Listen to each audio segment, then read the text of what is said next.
Je voudrais commencer par l'engagement, parce que vous portez vous-même depuis des années l'engagement de BNP Paribas envers l'entrepreneuriat féminin, l'entrepreneuriat innovant, maintenant l'entrepreneuriat social, mais la banque vient de créer une direction de l'engagement. Donc est-ce qu'il y a une unité de l'engagement de BNP Paribas ?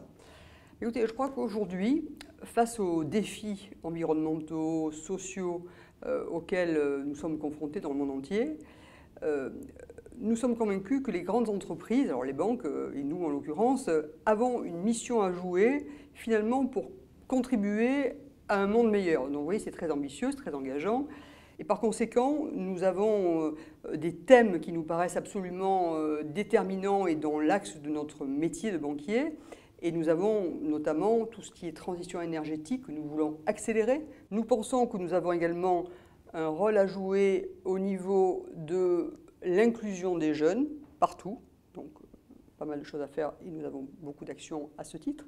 Nous avons également la dimension de ce que nous devons être au sein des villes où nous sommes. Et là, vous voyez, on est très concrètement sur le sujet des agences, par exemple. Les agences sont des lieux, et ces lieux ont une valeur, parce que c'est une valeur d'offrir une capacité de rencontre. Donc, il y a une question de connexion et de valeur à apporter.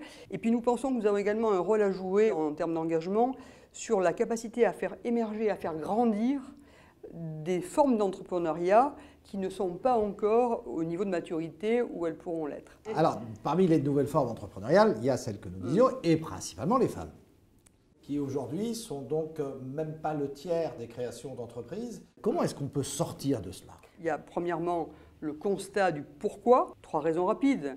Les femmes, globalement, se servent beaucoup moins des réseaux professionnels que les hommes.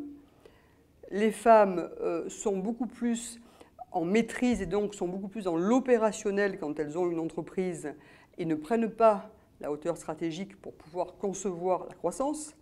Et puis la troisième cause, c'est qu'elles ont un rapport à l'argent au sens du financement qui est différent. Je parle là essentiellement du financement en fonds propres et donc elles osent beaucoup moins lever des fonds et elles lèvent en général d'ailleurs des fonds moins importants.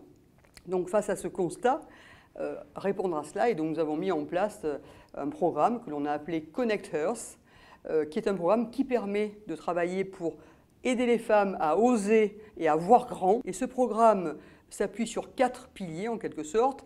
Il y a un pilier qui est celui de dire, bon, les femmes entrepreneurs ou qui vont l'être, on a besoin de mettre en face d'elles, chez nous, des chargés d'affaires qui aient envie de s'en occuper. Donc on a une centaine de chargés d'affaires spécialisés en France pour l'entrepreneuriat féminin, de leur donner des informations qui leur permettent d'avoir une vision plus stratégique justement sur leur entreprise, de rencontrer les bons réseaux, les bons partenaires aux différentes étapes de croissance de l'entreprise, avec notamment la possibilité d'avoir du mentoring, et puis également d'avoir bien sûr accès à des financements et donc des solutions de financement spécifiques. Il y a quelques années, on s'est rencontrés, on a fait une interview parce que vous lanciez un programme sur l'entrepreneuriat innovant qui s'appelait Innov & Connect et qui maintenant est devenu We Are Innovation comme We Are Cinéma. Donc en quelque sorte, il est rentré dans l'identité de la banque. Et maintenant, donc, vous connectez les femmes. Est-ce que Connect Earth va devenir We Are Women ?